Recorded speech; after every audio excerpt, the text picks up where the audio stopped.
নমস্কার বন্ধুরা, আজকের আমি আপনাদেরকে বানিয়ে দেখাবো লোটে মাছের ঝালের রেসিপি।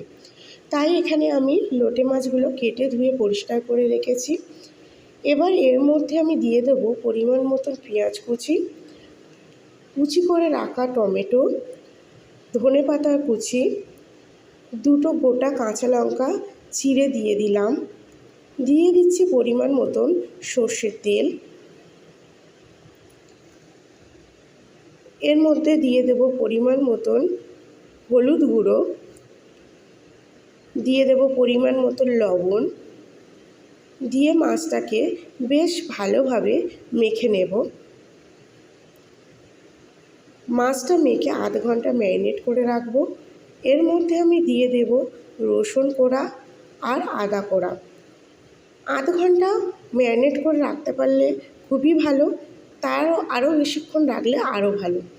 ম্যারিনেট করে রাখলে মাছটার মধ্যে মশলাগুলো বেশ ভালোভাবে ঢুকে যায়। এবার আমি একটা কড়াই বসিয়ে নিয়েছি, তার মধ্যে দিয়ে দেব পরিমাণ মতন সর্ষের তেল। আপনারা এই তরকারিটা সাদা তেলেও করতে পারেন, কিন্তু সর্ষের তেলে করলে টেস্টটা ভালো হয়। ফোড়নের জন্য আমি দিয়ে দেব একটা গোটা তেজপাতা আর দুটো শুকনো লঙ্কা। তেজপাতা শুকনো লঙ্কা থেকে একটা সুন্দর সেন্ট ছাড়লে আমি এর মধ্যে দিয়ে দেব সামান্য পরিমাণে কুচনো পেঁয়াজ, কুচনো টমেটো আর কুচনো ধনেপাতা। ধনেপাতাটা তেলের উপর দিলে ধনেপাতার সেন্টটা অনেকটা কেটে যায়।